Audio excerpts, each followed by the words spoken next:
I can't. I can't get up. Get up, Maya. Please, my legs won't. I can't feel my legs. This is how it ends. On the floor of a mansion that cost $12 million, wearing a nightgown that cost $3,000, unable to move because my husband, my 45-year-old husband, has used me 4 times tonight, and it's only 6 a.m. You want to know how an 18-year-old virgin ends up here? How I went from planning university to being wife number 8 to Korea's most dangerous pleasure addict?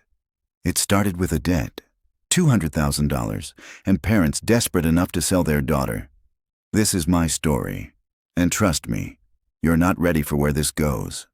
If you're already hooked, hit that subscribe button and let me know which country you're watching from, because this story is about to get wild. The marble floor was cold against my cheek. I couldn't move. My legs had given out 3 steps from his bedroom door, and I just collapsed. Get up. His voice came from somewhere above me. Detached, bored. I tried. God, I tried. My arms shook as I pushed against the floor, but my body refused to obey. Everything hurt. Everything. I said, get up, Maya. I can't. The words came out as a whisper. Please, I can't anymore. Silence. Then footsteps walking away. A door closing, and me, alone on the floor of this mansion that had become my prison, wondering how my life had led to this moment. Let me take you back. 3 months earlier. That's when it all started. The banging on our apartment door started at 6 in the morning.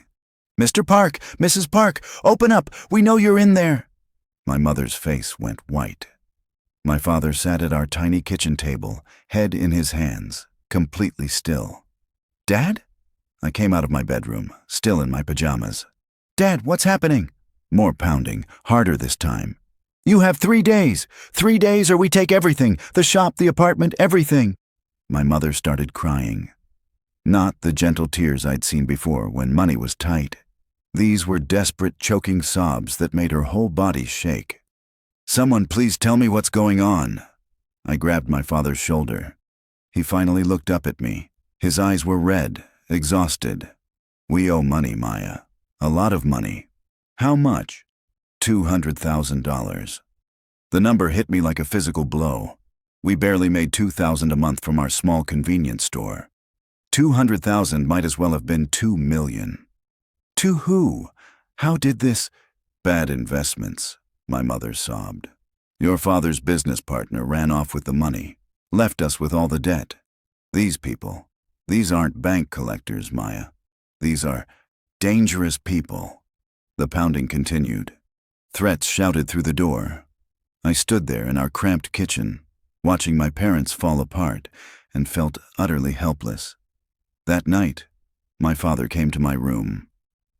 There's a way out, he said quietly. He wouldn't look at me. There's a man, a very wealthy man. He's willing to pay everything. What? Who? Is he a lender or?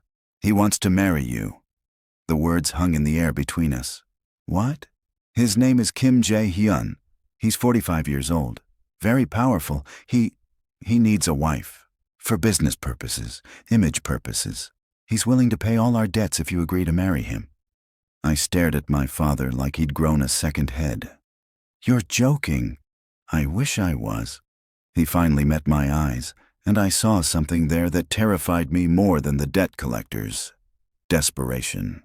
Maya, they're going to kill us, or worse. These people don't make empty threats.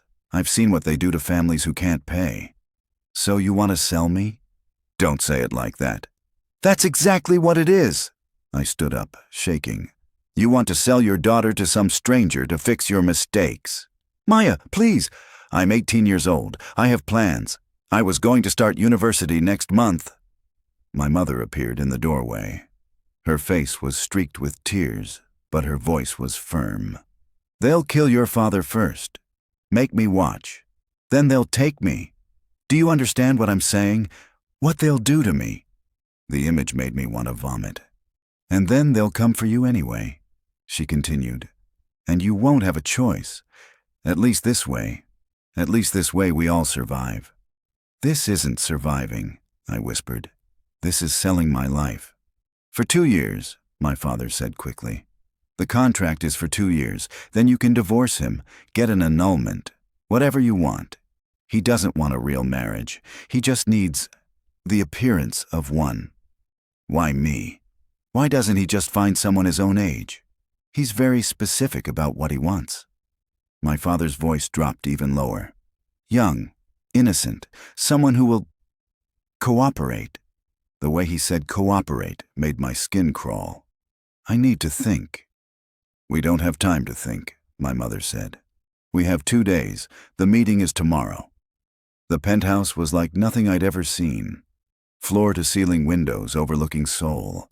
White marble everywhere. Art that probably cost more than our entire building. And him. Kim Jae-Hyun sat in a leather chair, wearing a suit that probably cost more than my father's car. Silver hair perfectly styled. Dark eyes that seemed to see right through me. He was handsome in that cruel, sharp way. Like a knife. Miss Park. His voice was smooth, educated, dangerous. Please sit. I sat on the edge of the pristine white sofa, my cheap dress suddenly feeling even cheaper. Your father explained the situation. He explained that you want to buy me. The words came out sharper than I intended. One corner of his mouth lifted. Not quite a smile. Direct. I appreciate that. He leaned forward. Let me be equally direct. I don't want a love story. I don't want a companion. I need a wife for appearances. My business associates, my family, they expect certain conventions. Why not hire an actress? Because actresses talk. They want fame. They want attention. His eyes locked onto mine. I need someone who understands that discretion is mandatory. He slid a document across the glass coffee table. The contract. I picked it up with shaking hands. The legal language was dense, but certain phrases jumped out. Party B agrees to fulfill all wifely duties as requested by Party A. Party B will maintain absolute confidentiality regarding Party A's private affairs. Party B will reside in accommodations provided by Party A and will be available at all times. What does wifely duties mean? I asked, though I already knew. Whatever I decide it means. No emotion in his voice. Just fact. I'm not a romantic man, Miss Park, but I have needs. You will fulfill them when required. My stomach turned. This is insane. This is $200,000. He pulled out his phone, tapped something, and showed me the screen. A bank transfer. Ready to go. Your family's debts, gone. They keep their shop, their apartment, their lives. All you have to do is sign. For 2 years. For 2 years. After which you're free to leave with a generous settlement, $500,000. $700,000 total, more money than my family would see in a lifetime. And if I refuse? His expression didn't change. Then I'd suggest your family leave the country. Tonight. The people they owe don't accept payment plans. It wasn't a threat, just a statement of fact, which somehow made it worse. My father spoke up from where he stood by the door. Maya, please, I need to see the whole contract. I cut him off, looking at Jae-Hyun. Every page. I need to understand exactly what I'm agreeing to. Smart girl. He pulled out a thick document. Read carefully. You'll notice there are consequences for breach of contract, severe ones. I spent an hour reading while they waited. The contract was airtight, brutal. I would live where he told me to live, do what he told me to do, see who he allowed me to see. My phone would be monitored, my movements tracked. I would essentially become his property, but my family would live. If I sign this, I said slowly, you transfer the money immediately, before we leave this room.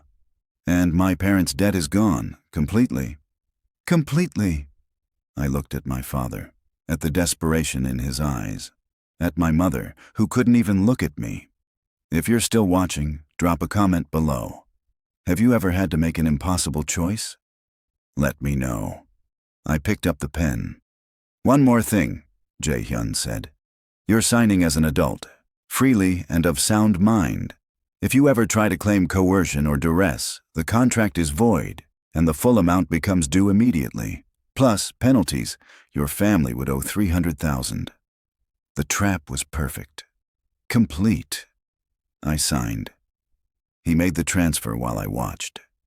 My father's phone buzzed. He checked it, and his whole body sagged with relief. 3 days, Jae-Hyun said. The wedding is in 3 days. My assistant will handle everything. Your dress, the ceremony, moving your belongings. You won't need much. I provide everything you'll need. Can I at least say goodbye to my friends? No. He stood, buttoning his jacket. As of this moment, your old life is over. You belong to me now. They dressed me like a doll. A beautiful, expensive doll. The wedding dress must have cost $50,000. Lace and pearls and silk that felt like water against my skin. I looked in the mirror and didn't recognize myself. The ceremony was small. His business associates. A few family members who looked at me with either pity or contempt. My parents, who cried through the entire thing. No friends, no joy. Just a transaction being formalized. Do you, Maya Park, take Kim Jae-Hyun to be your lawfully wedded husband? I thought about running. Just lifting the dress and running out of this gilded cage while I still could. But where would I go? The contract was signed, the money transferred, my family saved. I do. The words tasted like ash. Jae-Hyun's kiss was brief, perfunctory, like stamping a document. At the reception, I overheard his associates talking. Another one? One man said with a laugh. How long do you think this one will last? The last one barely made it 6 months, another replied. Poor thing. Jae-Hyun goes through them quickly. Can't blame him, though. A man has needs. I felt sick. What had I agreed to? That night, they brought me to the mansion. My new home.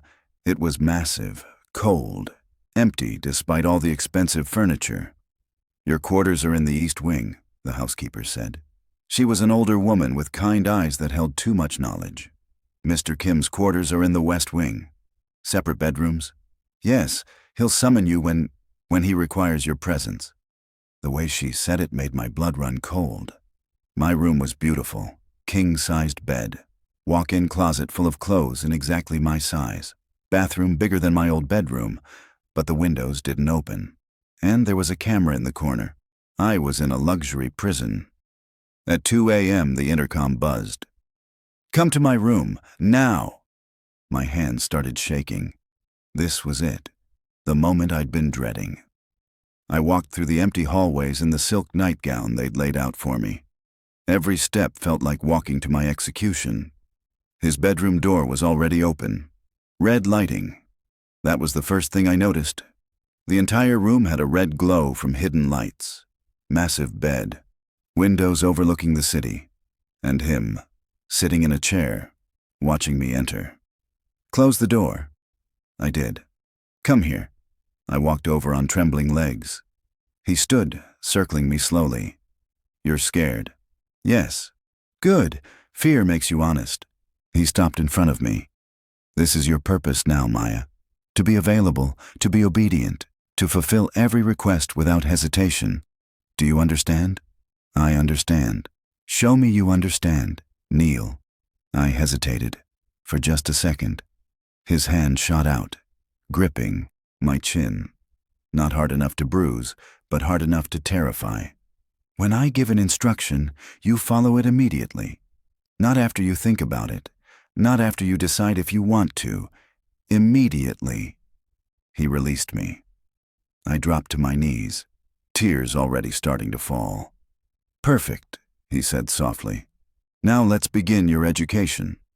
Maya woke up on the floor beside his bed. Every muscle in her body screamed.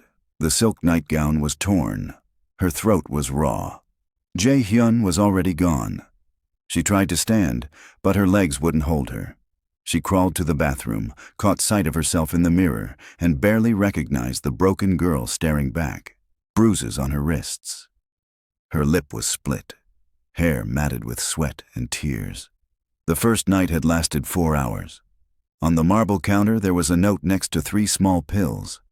"Take these, you'll need them. J.H." Her hand shook as she picked up the pills. White, unmarked. She should ask what they were. She should refuse, but the pain was unbearable. She swallowed them dry. Within 20 minutes, the pain dulled. Energy flooded her system. Artificial, wrong, but effective. The housekeeper found her there an hour later. "Oh, child." The woman's face crumpled with pity. "Come, let me help you back to your room." "What are the pills?" Maya's voice came out as a croak. The housekeeper looked away. "They help, that's all you need to know." "Please, tell me what he's giving me." "Stimulants, pain blockers, things to keep you functional." She helped Maya to her feet. "Mr. Kim is very demanding. The pills help you keep up with his requirements. How often does he?" "Last night was just the beginning." The housekeeper's voice dropped to a whisper as they walked through the empty halls. "My advice? Take the pills. Don't fight him. The more you resist, the worse it gets." "You've seen this before." It wasn't a question. The housekeeper's silence was answer enough. Maya spent the day in her room, sleeping off the chemicals and trauma. At 6 p.m., her phone buzzed. A text from Jae-Hyun. "Dinner at 7, formal dress, don't be late." She thought about ignoring it. What would he do? The contract didn't specify dinner requirements, but something told her that testing him was a very bad idea. The dining room could have seated 20 people. Jae-Hyun sat at the head of the table, reading something on his tablet. He didn't look up when she entered. "Sit." She sat at the opposite end, miles of polished wood between them. "Closer." She moved to the chair beside him. A servant appeared, placing elaborate courses in front of them. Food that probably cost more than her family's weekly grocery budget. Maya couldn't eat. Her stomach was still churning from the pills and the trauma. "You need to eat," Jae-Hyun said calmly, not looking up from his tablet. "You'll need your strength." "For what?" "For tonight, and tomorrow night. And every night I require you." The food turned to ash in her mouth. "How many times?" The question came out before she could stop it. Now he looked at her, those cold, dark eyes. "As many times as I want. That's what you agreed to." "The contract said wifely duties, not—" "The contract said whatever I decide it means." He set down his tablet. "Would you like me to explain exactly what I purchased, Maya? Your time, your body, your obedience, all of it, for 2 years. You signed away your autonomy. I'm a person, not property." He laughed. Actually laughed. "Are you? Because the law says you're my wife. This house is my house. That food you're eating, my food. Those pills that are currently keeping you upright, my pills. Everything you have, everything you are in this moment, mine." Maya's hands clenched into fists under the table. "You're angry," he observed. "Good. Anger is honest. Much better than fake smiles and pretend affection." He stood. "Finish your dinner. I'll expect you in 1 hour." "Again? Already? My body can't—" "Take more pills." He left her sitting there, alone in that massive dining room, surrounded by expensive food she couldn't eat, and walls that felt like they were closing in. The intercom buzzed at 9 p.m., then again at 1 a.m., then again at 4 a.m., 3 times in one night, each time harder than the last. Each time he seemed to enjoy her pain more. By the time the sun came up, Maya couldn't walk without holding onto the walls. The housekeeper brought her 6 pills this time. "This is too many," Maya whispered. "You'll need them." "What happens if I don't take them?" The housekeeper's expression turned grim. "Mr. Kim doesn't accept excuses. If you can't perform your duties, the contract has clauses. Financial penalties. Your family's debt comes back, with interest." Maya swallowed all 6 pills. On the 3rd day, she found the courage to explore the mansion. Her legs were unsteady, but the pills made everything feel distant, manageable. The east wing was hers, bedroom, bathroom, small sitting room, all beautiful, all empty.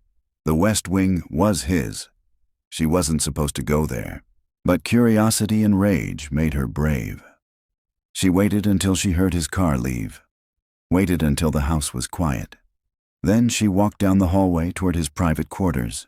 His bedroom, his office, his gym, his private lounge. And at the end of the hall, a door with a keypad lock. Maya tried her birthday.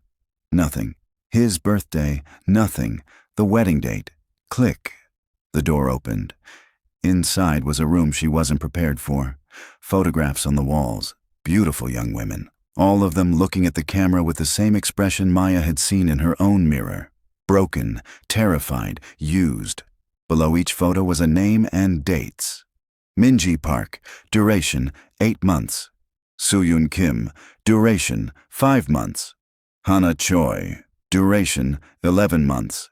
7 women total, 7 previous wives, all young, all disposed of within a year.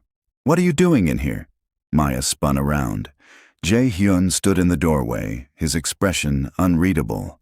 I was just... Snooping. He walked toward her slowly. Breaking the rules.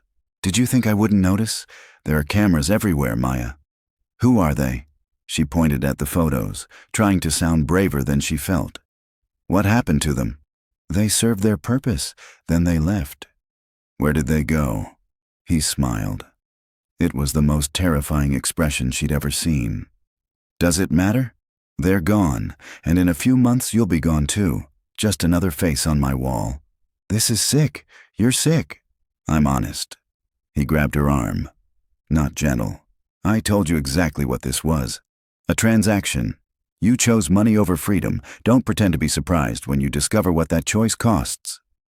He dragged her out of the room, down the hallway, back to his bedroom. Since you wanted to know so badly, he said, pushing her inside, let me show you exactly what happened to those women. What's going to happen to you? That night was different. Punishment, not pleasure. He wanted her to understand her place, to break her completely. By morning, Maya couldn't speak, couldn't cry, couldn't feel anything except the chemicals in her bloodstream and the absolute certainty that she would not survive 2 years of this. The housekeeper found her in the shower, fully clothed, water running cold. We need to get you to a doctor, the woman said urgently. No, he won't allow it. You're not well. I need to escape. Maya looked up at her with wild eyes. Please, help me escape. The housekeeper's face filled with sorrow. There's no escaping, child. The contract is legally binding. If you run, your family pays. If you break any terms, your family pays. And Mr. Kim, he has people who find runners. They always bring them back. Then I'll die here. No. The housekeeper gripped her shoulders. You'll survive. They all did. You'll learn to shut down, to go somewhere else in your mind. You'll become numb to it. Is that supposed to be comforting? It's the only comfort there is. Maya laughed. It came out broken and bitter. 7 women before me. All of them survived just to escape. What kind of survival is that? The kind that lets you breathe another day. On day 5, Maya discovered something new. She was brushing her teeth when she noticed her gums were bleeding. Her hair came out in clumps in the shower. Her hands trembled constantly, even with the pills. She found the pill bottles in her bathroom drawer. Looked up the names on her monitored phone, not caring anymore if he saw. Stimulants, appetite suppressants, fertility blockers, muscle relaxants. He was chemically controlling every aspect of her body, keeping her thin, keeping her compliant, making sure there were no accidents, no babies, nothing that would complicate his arrangement. She was losing weight, losing hair, losing herself. That evening at dinner, she confronted him. The pills are destroying my body. The pills are helping you do your job. My job? I'm your wife, not your... You're not my wife. He cut her off coldly. You're an employee, a very well-paid employee who performs specific services. The pills ensure you can perform those services without inconvenient complications. Complications like pregnancy. Obviously, I don't want children. I want convenience. Maya stood up, shaking with rage. I'm a human being. You're a signature on a contract. He didn't even raise his voice. Sit down, Maya. You're embarrassing yourself. No, I won't do this anymore. I can't. He was across the table in seconds, his hand wrapped around her throat. Not choking, just holding. A reminder of how easily he could hurt her. You'll do exactly what the contract says, because if you don't, I'll make one phone call. Your father's shop? Gone. Your parents' apartment? Gone. The debt comes back triple, and I'll make sure everyone knows why. That their daughter was too weak to honor her commitments. He released her. Maya collapsed back into her chair, gasping. Your parents call every day, he continued. Did you know that? Asking if you're okay, thanking me for saving them. Your mother cries with gratitude. He leaned down, his face close to hers. Imagine having to tell them you threw it all away because you couldn't handle being touched. If this story is hitting different, smash that like button and subscribe, because part 2 is going to be even more intense. That night, Maya took double the pills. She needed to not feel, not think, not exist. On day 7, she met another woman in the mansion. It was 4 a.m. Maya was walking back to her room, barely able to stand, when she saw someone else in the hallway. Young, beautiful, wearing expensive clothes and an empty expression. They locked eyes for a moment. The woman shook her head slightly, a warning, then disappeared around the corner. Maya realized with horror what she'd just witnessed. He had others, multiple women, all serving the same purpose, all trapped in the same web. She wasn't even exclusive in her exploitation. The discovery should have broken her.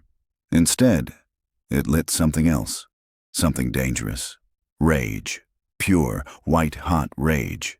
He'd taken everything, her freedom, her body, her dignity, her health, and she wasn't even the only one. She was just another interchangeable piece in his collection.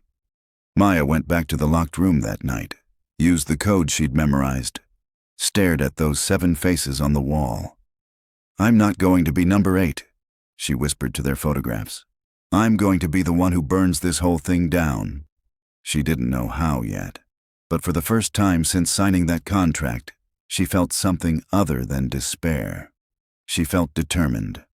The next morning, Jae-Hyun's assistant summoned her to his office. Mrs. Kim, Mr. Kim wants to see you. Maya walked in to find him on the phone. He gestured for her to sit, continuing his conversation in rapid Korean. She caught enough to understand he was discussing a business deal, millions of dollars, property acquisitions. He hung up and looked at her, really looked at her. She must have appeared as terrible as she felt because something shifted in his expression. You look awful. Thank you for noticing. Sarcasm, you're getting braver. He opened a drawer, pulled out a new bottle of pills. These are different. Multivitamins, iron. You need to take better care of yourself. Why do you care? I don't, but damaged goods lose value. You have 18 more months on your contract. I need you functional. How generous. He stood, walked around the desk, leaned against it in front of her. You hate me. Obviously. Good. Use that. Hatred is energizing, much better than the pathetic crying from the first few days. Maya met his eyes. Did the others hate you too? Eventually. They all start hopeful, thinking maybe it won't be so bad. Maybe I'll fall in love with them. Maybe they can change me. He laughed. You're smarter. You hated me from the beginning. That's why you might actually survive the full 2 years. And then what? You add my picture to your collection and move on to number 9? Probably, unless you surprise me. How would I do that? He leaned down, his face inches from hers. By lasting longer than the others. By not breaking. By becoming exactly what I made you to be. Perfectly obedient and completely empty. Maya smiled. It felt wrong on her face. Maybe I'll surprise you in a different way. Unlikely, but I'm curious. What way? She stood up, matching his stare. You'll see. Something flickered in his expression. Interest? Concern? She couldn't tell. Don't do anything stupid, Maya. The contract has clauses for stupidity. Expensive clauses. I know. I read every word. She left his office with her head high, even though her body was screaming, even though the pills were wearing off and the pain was coming back, because she just realized something crucial. He collected broken women.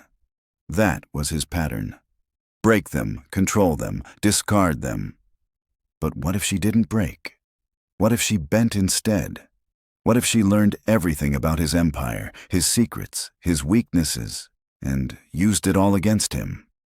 2 years suddenly felt like enough time to plan, to prepare, to find a way out that didn't destroy her family, but destroyed him instead. Maya went back to her room and did something she hadn't done in a week. She ate a full meal, took only the vitamins, not the other pills. Let herself feel the pain, the exhaustion, all of it. Because numbness wouldn't save her.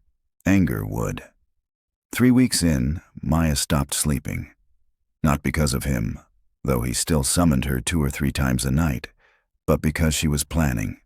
Every time she walked through the mansion, she memorized details. Camera locations, staff schedules, his routines, where he kept his phone, his laptop, his files. The housekeeper noticed the change. "You're different," the older woman said one morning, bringing breakfast to Maya's room. "How so?" "Your eyes, they're not empty anymore, they're calculating." She set down the tray. "That's dangerous." "More dangerous than what's already happening to me?" The housekeeper sat on the edge of the bed. "I've worked for Mr. Kim for 12 years. I've seen all 7 of his previous wives. Some fought, some complied, some tried to run. None of them won." "What happened to them, really?" The woman's face darkened. "He gives them money, makes them sign NDAs, threatens their families if they ever speak. Most disappear, change their names, leave the country." "Most." Silence. "What happened to the ones who didn't disappear?" "One tried to go to the police. She ended up in a psychiatric facility, diagnosed with delusions. No one believed her." The housekeeper's voice dropped to barely a whisper. "Another tried to go to the media. Her family's business burned down 3 days later. Coincidence, the investigators said." Maya's blood ran cold. "And the others? Overseas, as far from Korea as possible. He has connections everywhere. Police, judges, politicians. His family has been powerful for 3 generations. Then how am I supposed to—" "You're not." The housekeeper gripped her hand. "That's what I'm trying to tell you. Survival means enduring, not fighting." But Maya had already decided. Enduring wasn't living. It was just dying slowly. That night, when Jae-Hyun summoned her, she went with her phone hidden in her robe. While he was in the bathroom, she unlocked his laptop. His password was pathetically simple, his birth year, and forwarded files to herself. Financial records, names, addresses. She had maybe 30 seconds before he returned. Her hands flew across the keyboard.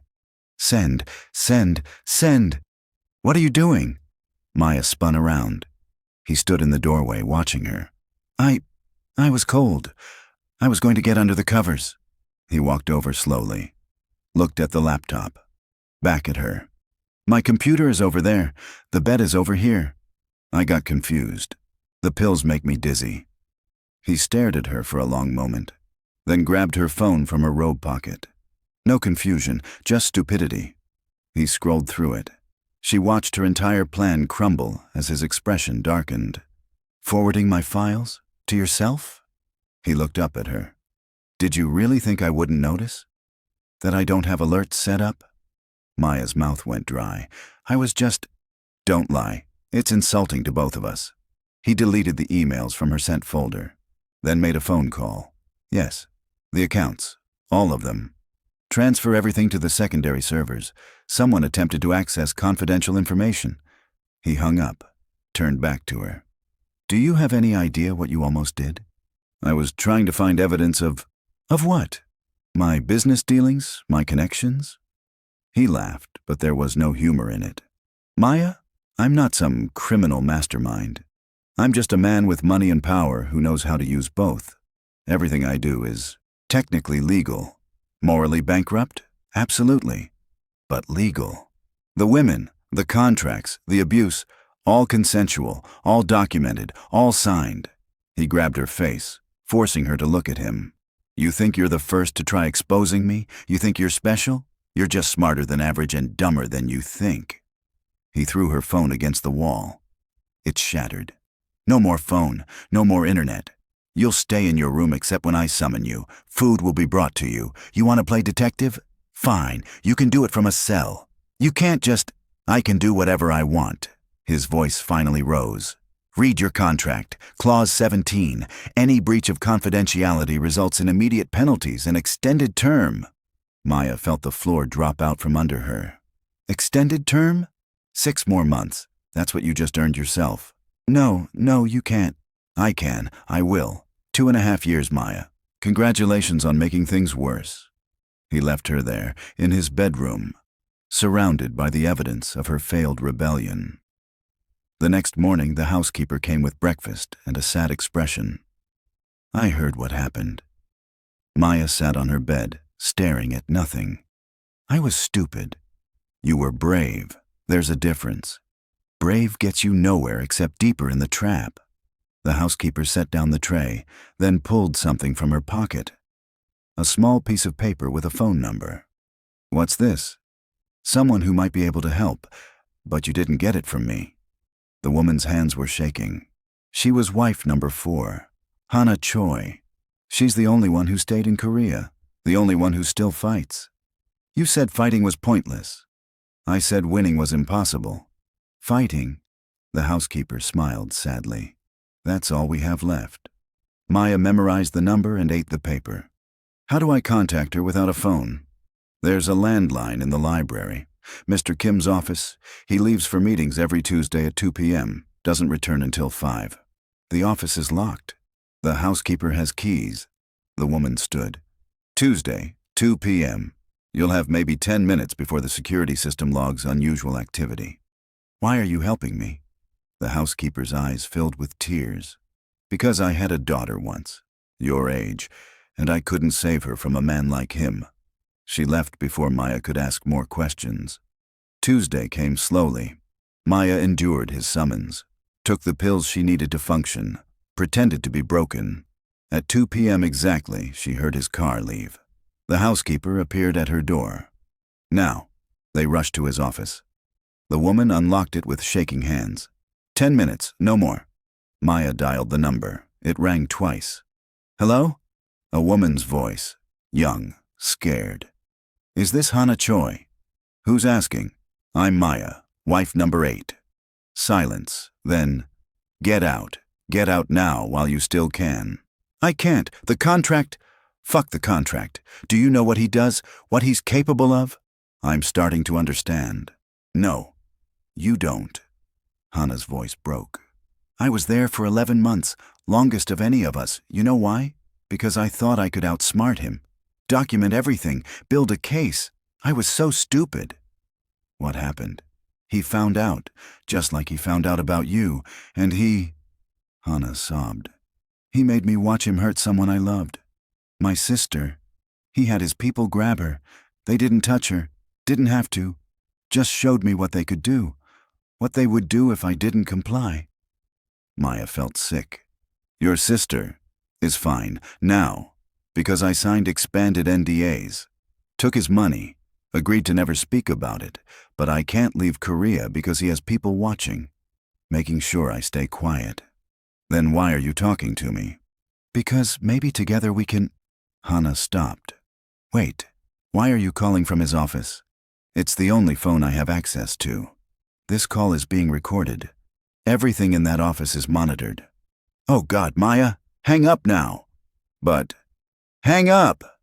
Maya slammed the phone down just as she heard footsteps in the hallway. The housekeeper grabbed her arm. Out, now! They made it back to Maya's room with seconds to spare. The housekeeper locked the door from the outside, just as they heard the front door open. He was back early. Maya pressed her ear to the door, heard his footsteps going to his office, heard him pick up the phone, check something, find out who she called, his voice carried down the hallway, and bring me the housekeeper. No. Maya pounded on the door. It was me, just me. She didn't know. The door opened. Jae-Hyun stood there, his expression carved from ice. I know it was you. And I know she helped you. Please, don't hurt her. She was just fired, as of now. And if she ever tries to contact you or anyone associated with this household, her pension disappears. The housekeeper appeared behind him, tears streaming down her face. I'm sorry. I'm so sorry. Don't be, Maya said. Thank you for trying. Jae-Hyun grabbed Maya's arm, pulled her out of the room.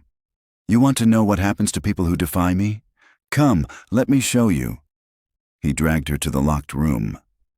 Opened it. But this time, there were no just photographs on the walls. There were files, thick folders for each woman. Minji tried to go to the police, now lives in a psychiatric facility funded by my family, diagnosed with severe delusional disorder. He pulled out another file. Soo-Yoon went to the media. Her father's factory burned down. Insurance denied the claim. They're bankrupt. Another file. Hana, the one you just called. She was smart, really smart, almost got away. So I made sure she'd never feel safe again. She can't leave Korea, can't get a real job, survives on the money I give her, lives in fear every single day that I'll decide she's talked too much. He threw the files on the floor. You see? This is what resistance gets you. Destruction. Not just yours, everyone you love. Maya stared at the scattered papers, at the documented ruin of 7 lives. Why? The word came out as a whisper. Why do you do this? Because I can. He leaned against the doorframe. Because power means nothing if you don't use it. Because watching strong women break is the only thing that makes me feel anything anymore. There it was. The truth. He wasn't evil. He was empty. Hollow. Trying to fill the void with control and suffering. You're pathetic, Maya said. His hand shot out, wrapped around her throat. What did you say? You're pathetic. She met his eyes even as his grip tightened. All this power, all this money, and you're so empty inside that the only way you can feel alive is by destroying others. He squeezed harder. Black spots danced in her vision. You're going to kill me? She choked out. Go ahead, prove me right. Prove you're just a sad, broken man who... He released her suddenly. She collapsed, gasping. I'm not going to kill you, he said quietly. I'm going to do something worse. I'm going to keep you here until you become just like them. Empty, broken, grateful for whatever scraps of humanity I show you. He walked out, leaving her there among the files of ruined lives. Drop a comment if you think Maya can beat him, because what happens next is going to shock you. That night, Maya made a decision. She couldn't win by fighting directly. The system was rigged. He owned too many people, had too much power, but maybe she didn't need to fight him directly. She thought about Hana, about the other 6 women, about how many more there would be if someone didn't stop him. She thought about the one thing he didn't control, the one thing he couldn't buy or threaten or manipulate. The truth. Viral, unstoppable truth. The next morning, when a new housekeeper brought breakfast, Maya asked a simple question. Do you have daughters? The woman nodded cautiously. Then help me, not for me, for them, so this never happens to them. She explained her plan. It was dangerous, possibly suicidal, but it was the only chance. 2 weeks later, during one of Jae-Hyun's business galas, Maya put it into motion. She wore the dress he'd chosen, smiled at his associates, played the perfect wife, and the entire time, she wore a wire connected to a live stream on a burner phone hidden in the bathroom. She got him talking about his previous wives, about the control, about how money and power made him untouchable. You do whatever you want because no one can stop you, she said, making sure the phone caught every word. Exactly. That's what power means. Freedom from consequences. And the women? We're just toys to you? He laughed. Actually laughed. Toys I pay very well for. The live stream was being watched by 17,000 people, growing by the second. What happens when we break? I replace you. Simple. He leaned in, whiskey on his breath. You think you're special, Maya? You're wife number 8. There will be a 9, a 10, a 20. As long as there are desperate families and young women willing to sell themselves, I'll keep collecting. 23,000 viewers now. That doesn't bother you? Destroying lives? They chose this. You chose this. Don't cry about it after you've cashed the check. The stream hit 50,000 viewers. In the bathroom, Hannah was managing the broadcast with 2 other former wives, sending clips to news outlets, tagging politicians, making sure the evidence spread faster than Jae-Hyun's people could suppress it. We're going viral, Hannah texted Maya. Keep him talking. What about the contracts? The NDAs? Maya asked aloud. Unenforceable when proven to be coerced, but no one ever proves it because I'm too smart.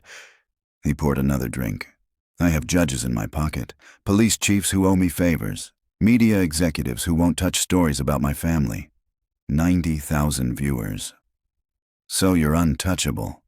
Completely. That's when Maya pulled out a second phone, showed him the screen, the live viewer count, the spreading hashtags, the news outlets picking up the story in real time.